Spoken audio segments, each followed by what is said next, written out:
A very very good evening all of you. बेटा बेटा last class में हमने फर्स्ट टाइप की रेशो खत्म कर ली थी। उस रेशो का नाम था शॉर्ट टर्म सॉल्वेंट। जैसा कि हमने डिस्कस कर लिया था, सॉल्वेंट मतलब व्हेन ए पर्सन और a company are able to pay its obligation control solvent. और शॉर्ट टर्म सॉल्वेंट का मतलब था व्हेन ए पर्सन और a company are able to pay its short term obligation is known as short term solvent, short term obligation. दस समझ आ रहा है कि नहीं आ रहा? अब हमारी दूसरी रेशो टाइप की शुरू हो रही है, that is the long term solvency ratio. The long term solvency means when a person और a company are able to pay it's long term obligation. यानी कंपनी ने 12 महीने से ऊपर की लायबिलिटी ले रखी है। हम ये देखना चाहते हैं कि वो अपनी लॉन्ग टर्म लायबिलिटी को पे करने के लिए कैपेबल है या नहीं है। That is called short long term solvency. उसमें जो रेशो आपकी आएगी, सबसे पहली रेशो आएगी डेट इक्विटी रेशो। मैं जिसी के बारे में चर्चा करूंगा डेट इक्विटी रेशो। दूसरी रेशो आएगी प्रोप्राइटरी रेशो। तीसरी रेशो आएगी total asset to debt ratio. आज मैं 4 रेशो के बारे में भी बताऊंगा। और चौथी रेशो आएगी इंटरेस्ट कवरेज रेशो। पहले मैं इन 4 रेशो की बात करता हूं, 2 रेशो की बात बाद में करूंगा। आज मैं इन 3 रेशो को आपको डिस्कस करके खत्म करा दूं। लिखो आप।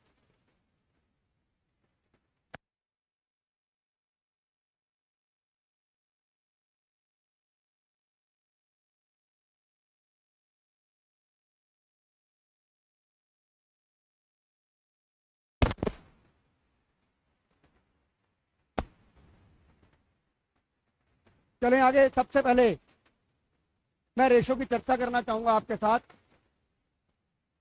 रेशो की चर्चा करूंगा आपके साथ। Debt equity ratio. Debt equity ratio is the relationship between debt upon equity. The relationship between debt upon equity. यहां पर डेट का जो मतलब है, हम डेट की जो डेफिनेशन लेंगे वो क्या लेंगे? Only long term boring plus long term provision. आपको पता है, आपने नॉन करंट लायबिलिटी में मेरे से पढ़ा, लड्डू 2 ऑरेंज लो। L for long term borrowing, D for deferred tax liability, O for other non current liability and L for long term provision. पर हम 12th लेवल पे जो हम यहाँ पे करने जा रहे हैं, यहाँ पर डेट का मतलब होगा only long term boring and long term provision. और इक्विटी का मतलब होगा शेयर होल्डर फंड। और आपको पता शेयर होल्डर फंड का मतलब क्या था? श्री राम मंदिर। शेयर होल्डर फंड का मतलब क्या था? श्री राम मंदिर। The H stand for share capital, R stand for reserve and surplus, and M stand for money received against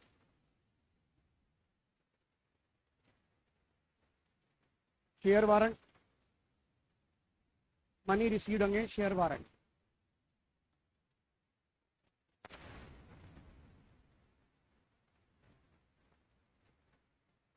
right Daksh, नोट कर लिया ये?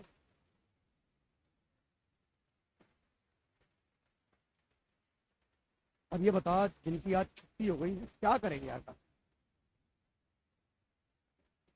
आइए अब डेट इक्विटी रेशो की जो आइडल रेशो होती है, आइडल रेशो दैट इज 2:1। इसका मतलब ये हुआ कि कंपनी के पास 1 रुपए का पैसा, यानी कि डेट का मतलब ये बाहर वालों का पैसा है। इसका मतलब क्या है हर्षित? कि कंपनी के पास अगर 1 रुपया अपना पैसा है तो बाहर वालों को कितना है? 2 रुपए। कंपनी ने अगर 3 रुपए टोटल इन्वेस्ट किए हुए हैं तो उसमें 1 रुपया अपना है, 2 रुपए बाहर वालों का है। Ideal ratio is 2:1।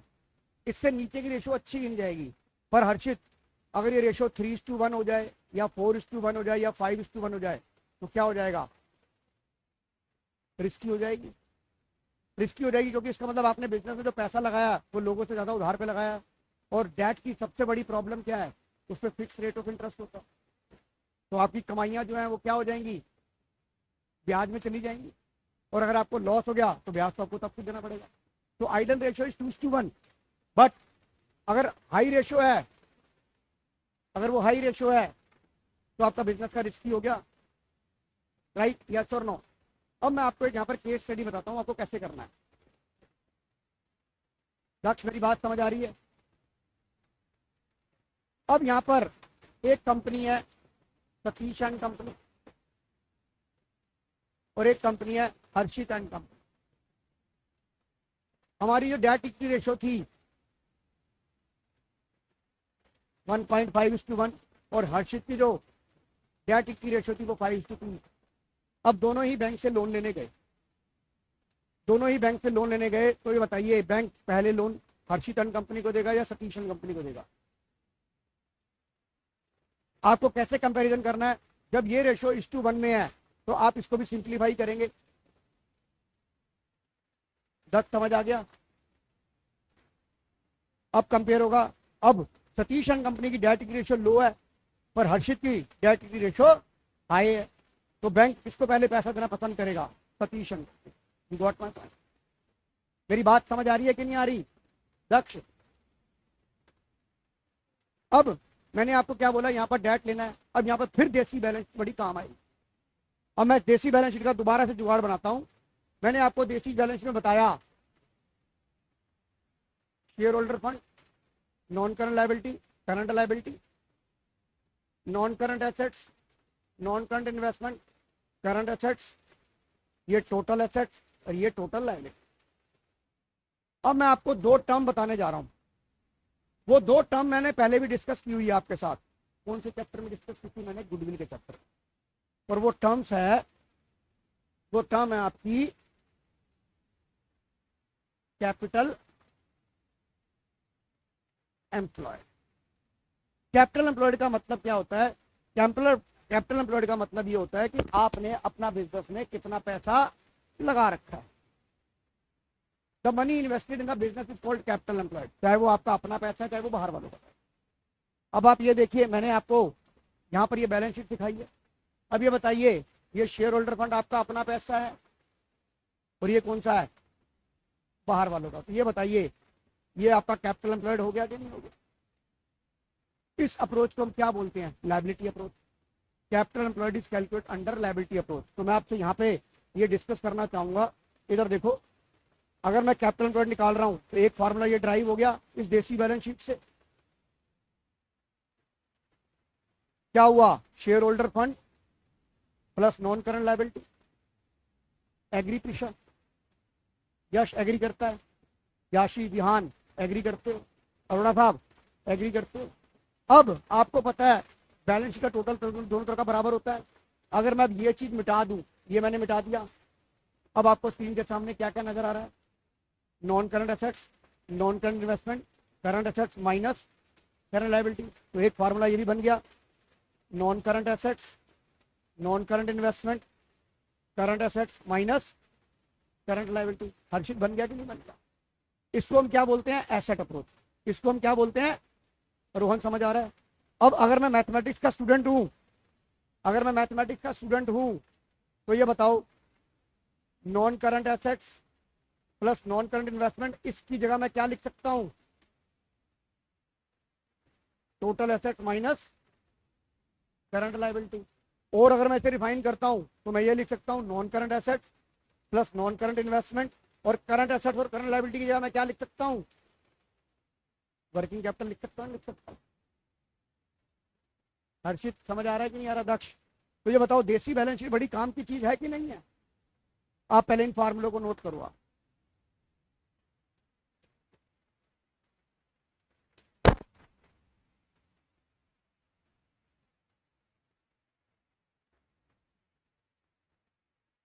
सॉरी,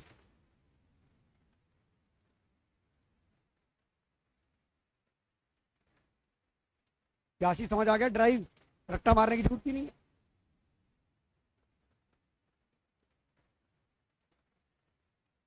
दक्ष समझ आ गया कि नहीं आ गया?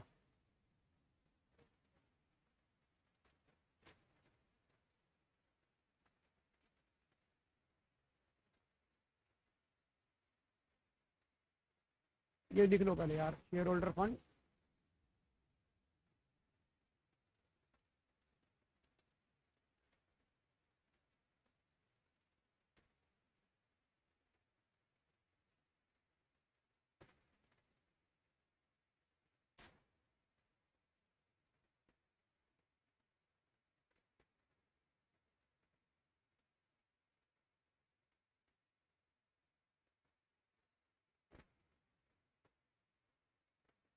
मधुर समझ आ रहा है कि नहीं आ रहा? साइना बेटा, आप स्कूल से कितने बजे आ जाते हो?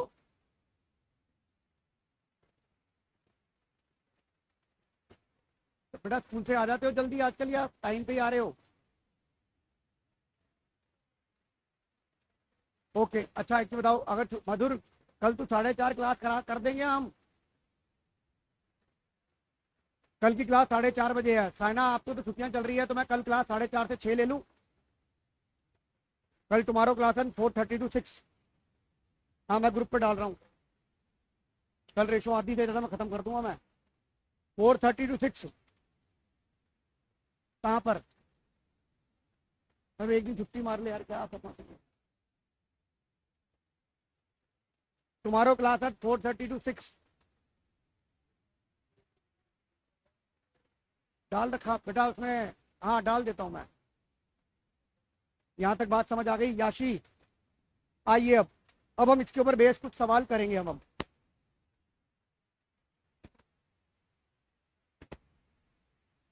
एक परीक्षा डेट इक्विटेशन लेनी है, और मैंने क्या बोला, डेट इक्विटी में फार्मूला होता है डेट अपॉन इक्विटी। हम कौन से डेट लेते हैं? Only long term boring and long term provision. तो आप ये बताओ, equity share capital share holder fund का पार्ट है। ये देखो यहाँ ब्रैकेट में लॉस दिया हुआ है, तो ये शेयर होल्डर फंड से माइनस हो जाएगा। लॉन्ग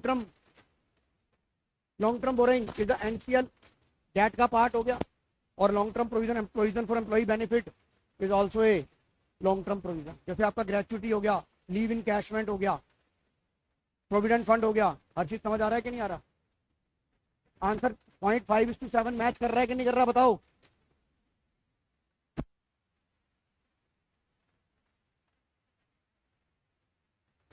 क्वेश्चन नंबर 27 करके दिखाओ मुझे फटाफट। क्वेश्चन नंबर 27 करके दिखाओ मुझे फटाफट।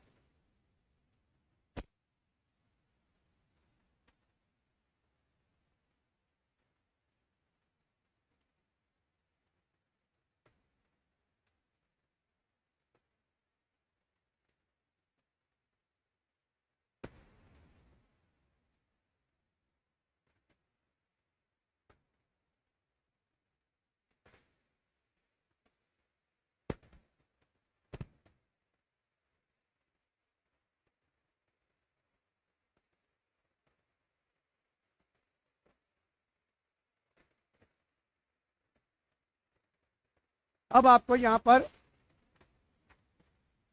ये आपको बेटा परीक्षा ये प्रॉफिट एंड लॉस का बैलेंस दिया हुआ है। कुछ नहीं दिया हो तो क्या मानोगे आप इसे? क्रेडिट बैलेंस तो रिजर्व इसमें ऐड हो जाएगा ये।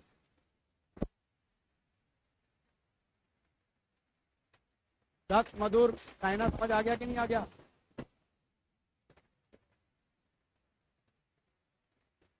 हाँ हाँ हाँ हाँ हाँ हाँ, ऐड होगा वो भी। रिजर्व एंड सरप्लस होता है, कैपिटल रिजर्व भी ऐड होगा है यार। लॉन्ग टर्म प्रोविजन डेट नहीं बनेगा। डेट का मतलब क्या होता है? लॉन्ग टर्म बोरिंग और लॉन्ग टर्म प्रोविजन दोनों डेट में आ जाएंगे ना बेटा याशी?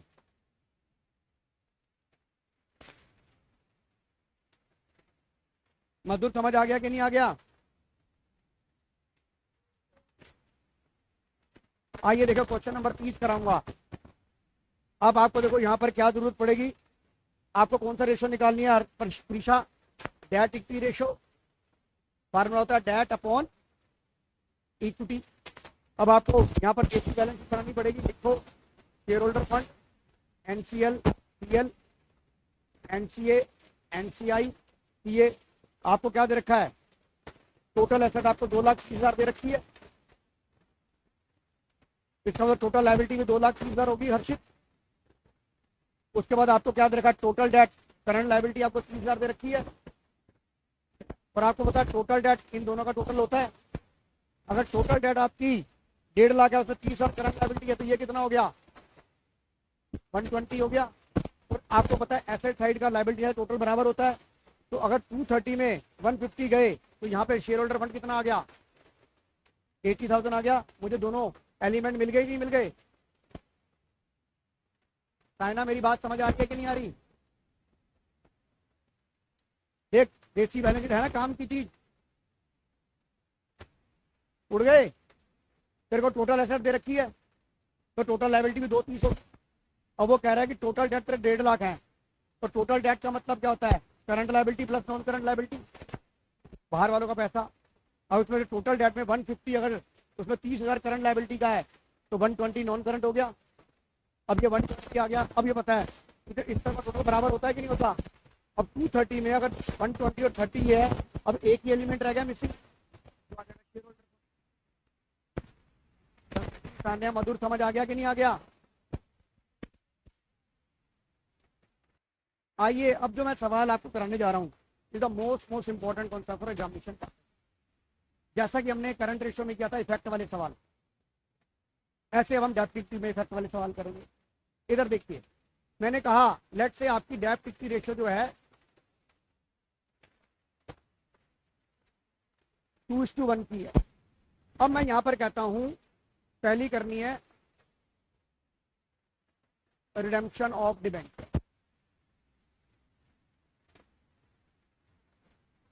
50,000 रिडेम्पशन ऑफ डिबेंचर 50,000। अब आपको पता है डेप्थ इक्विटी का फार्मूला क्या होता है, डेट अपॉन इक्विटी। जब मैंने आपको बोला जब हम डिबेंचर रिडीम करते हैं तो वो करंट से नॉन करंट से करंट में आ जाते हैं, ऋषा यस और नो। तो जब हम डिबेंचर रिडीम करेंगे तो डेट में कोई भी इफेक्ट नहीं आएगा। और दूसरा, आपने कैश में पेमेंट कर दी तो ना डेट चेंज हुआ ना इक्विटी चेंज हुई, तो आंसर क्या आ जाएगा, आंसर क्या आ जाएगा, नो। यानी कि अगर मैं आपसे एक टेक्निकल सवाल पूछूं, मैं आपसे अगर टेक्निकल सवाल पूछूं, जरा ध्यान से सुनिएगा, मैं आपसे एक टेक्निकल सवाल पूछता हूं कि मेरी ऐसी कौन सी ट्रांजैक्शन है जिससे करंट रेशियो तो इफेक्ट होती है पर डेप्थ इक्विटी रेशियो इफेक्ट नहीं होती। The answer is redemption of debenture. The answer is redemption of debenture. Redemption of debenture provided the current ratio and depth equity ratio is 2:1। मेरी बात समझ आ रही है कि नहीं रही? अगर आपको करंट रेशियो 2:1 है, डेट इक्विटी रेशियो 2:1 है, और आप डिबेंचर को रिडीम करते हैं तो आपकी करंट रेशियो चेंज हो जाएगी पर डेट इक्विटी रेशियो चेंज बन जाएंगे ना। मतलब एक ऐसी ट्रांजेक्शन। अच्छा दूसरी वाली तू सोच के बता जरा, परचेज ऑफ गुड्स करी तो 2:1, बेटा 2:1 ही रहेगी ना रेशियो, उसमें तो करंट रेशियो चेंज हो जाएगी ना 2:1 से। पर हाँ एग्जाम्पल तो मतलब बेस्ट एग्जाम्पल, मतलब आपको जो पेपर में सवाल आना है हर चीज को ये आना ही आना है कि रिडेम्पशन ऑफ डिबेंचर से करंट रेशियो पे और इस पे क्या रेशियो फर्क पड़ेगा। बच्चे क्या कर देते हैं कि जो डिबेंचर रिडीम करते हो आप उसको नॉन करंट में चेंज कर देते हैं। अब दूसरा आ जाओ, मेरी डेट इक्विटी रेशियो 2:1 है और मैंने कहा issue bonus share, issue bonus share, issue bonus. अब आपको पता है बोनस शेयर का मतलब क्या होता है, बाय 1 गेट 1 फ्री। और आपको पता है आपने मेरे साथ एक कॉन्सेप्ट किया था सिक्योरिटी प्रीमियम का। मान लीजिए मैंने बोनस इशू शेयर इशू करे 25,000 रुपए, तो मैं आपको बताना चाहूंगा कि बोनस जो शेयर इशू करते हैं वो अपने एक्यूमुलेटेड प्रॉफिट से करते हैं, रिटेन अर्निंग से करते हैं, एसपीआर से करते हैं। Retained earning is also part of share holder fund. तो आप ये चीज बताओ, आपकी इक्विटी थी 2 लाख बटा 1 लाख, मैं यहां पर इसकी बाइफिकेशन लेता हूं। मेरा 75,000 का शेयर कैपिटल थी और 25,000 का एसपीआर था। अब ये बताओ मैंने बोनस इशू करा, 25,000 एसपीआर में से कम हो गए, कैपिटल में 25,000 रुपये बढ़ गए, नहीं बढ़ गए हर्षित? तो टोटल इक्विटी में कोई चेंज नहीं, डेट में तो ऐसे ही चेंज नहीं हुआ। तो इश्यू ऑफ बोनस शेयर से भी क्या होगा, इश्यू ऑफ बोनस शेयर से भी क्या होगा बेटा, जब अपने बोनस शेयर इशू करे वो अपनी रिटेन अर्निंग से करते हो, आप retained earning reserve and surplus से करते हो। Reserve surplus is part of share holder fund. तो रिजर्व एंड सरप्लस अगर कम हुआ तो शेयर कैपिटल बढ़ गई, तो एक रिजर्व एंड सरप्लस कम हुआ शेयर कैपिटल बढ़ गई, दोनों ही शेयर होल्डर के पार्ट थे, तो एक बढ़ा एक घटा, इफेक्ट नलीफाई हो गया कि नहीं हो गया? तो इश्यू ऑफ बोनस शेयर से डेट इक्विटी रेशियो में क्या होता है,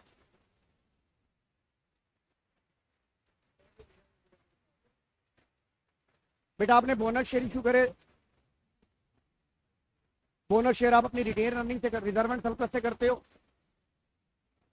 और रिजर्व एंड सरप्लस आपका ये बताओ, मैं कहता हूं reserve and surplus Shri Ram मंदिर है कि नहीं है? आपने बोनस में से रिजर्व कम कर दिया और शेयर कैपिटल बढ़ा दी,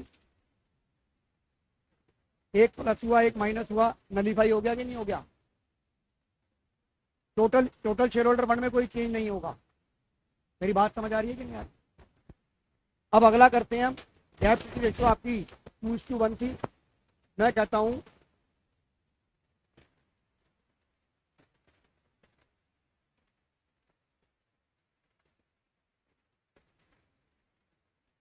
डिविडेंड डिक्लेयर कर दिया, डिविडेंड डिक्लेयर कर, उसके बाद पेड होता, डिविडेंड डिक्लेयर कर दिया। मैंने डिविडेंड डिक्लेयर कर दिया, अभी मैंने पे नहीं करा और मेरी बैलेंस शीट बंद हो गई। तो जब मैं डिविडेंड डिक्लेयर करूंगा तो किससे करूंगा बेटा, अपनी रिटेन अर्निंग से। उसकी एंट्री क्या बनेगी, reserve and surplus account debit to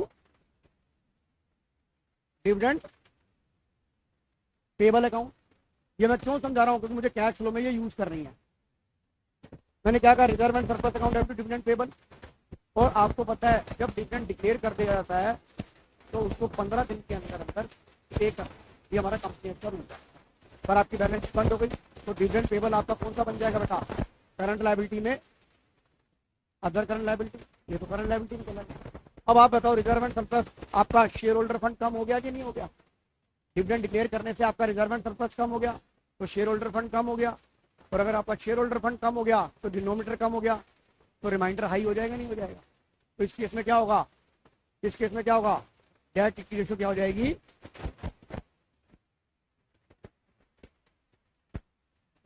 date equity ratio क्या हो जाएगी,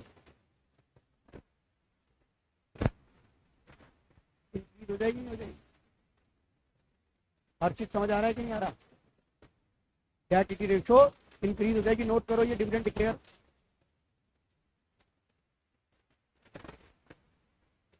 हर चीज समझ आ रहा है कि नहीं आ रहा? ध्यान,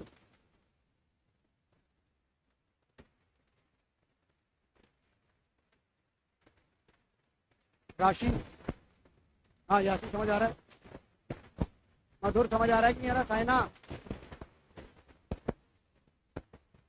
अब मैं बात करता हूं, मेरे पास डेट इक्विटी रेशियो दे रखी है हर्षित पीछा 2:1। मैं कहता हूं डिविडेंड पेड 50%। अब जब डिविडेंड पे करा तो आपका बैंक कम हो गया, और जब आपने डिविडेंड पे कर दिया तो पहले डिक्लेयर किया होगा। जब आप डिविडेंड पे करते हो तो डिविडेंड पेबल अकाउंट में जाता है, तो जब आप डिविडेंड पे करते हो तो इसका मतलब नॉन करंट लायबिलिटी रीपेमेंट नहीं हुई, शेयर होल्डर फंड कम नहीं हुआ, आपकी करंट लायबिलिटी कम हुई है। मेरी बात लॉजिकली समझ आ रही है कि नहीं आ रही? तो जब आप डिविडेंड पे कर देते हो तो आपका यहां पर भी क्या होता है, आंसर क्या होगा, no change in debt equity ratio. But आपकी यहां पर करंट रेशियो चेंज हो जाएगी क्योंकि ऊपर से बैंक कम हो गया और नीचे से करंट लायबिलिटी कम। लॉजिक समझ आ रहा है कि नहीं आ रहा? ध्यान, हर्षित मेरी बात समझ आ रही है कि नहीं आ रही? Rohan, now today class is over बेटा, बहुत टाइम हो गया, तुमने मेरा बड़ा कीमती समय दिया। और कल की क्लास जो है वो है, क्या 4 बजे भी ले सकता हूं क्या मैं? मधुर, कौन सी? तो कल स्कूल नहीं जा रही? चलो 4:30 इतना ही कर दो मेरे लिए, 4:36 कल हमारी लॉन्ग टर्म सॉल्वेंसी रेशो खत्म हो जाएगी। थैंक यू बेटा।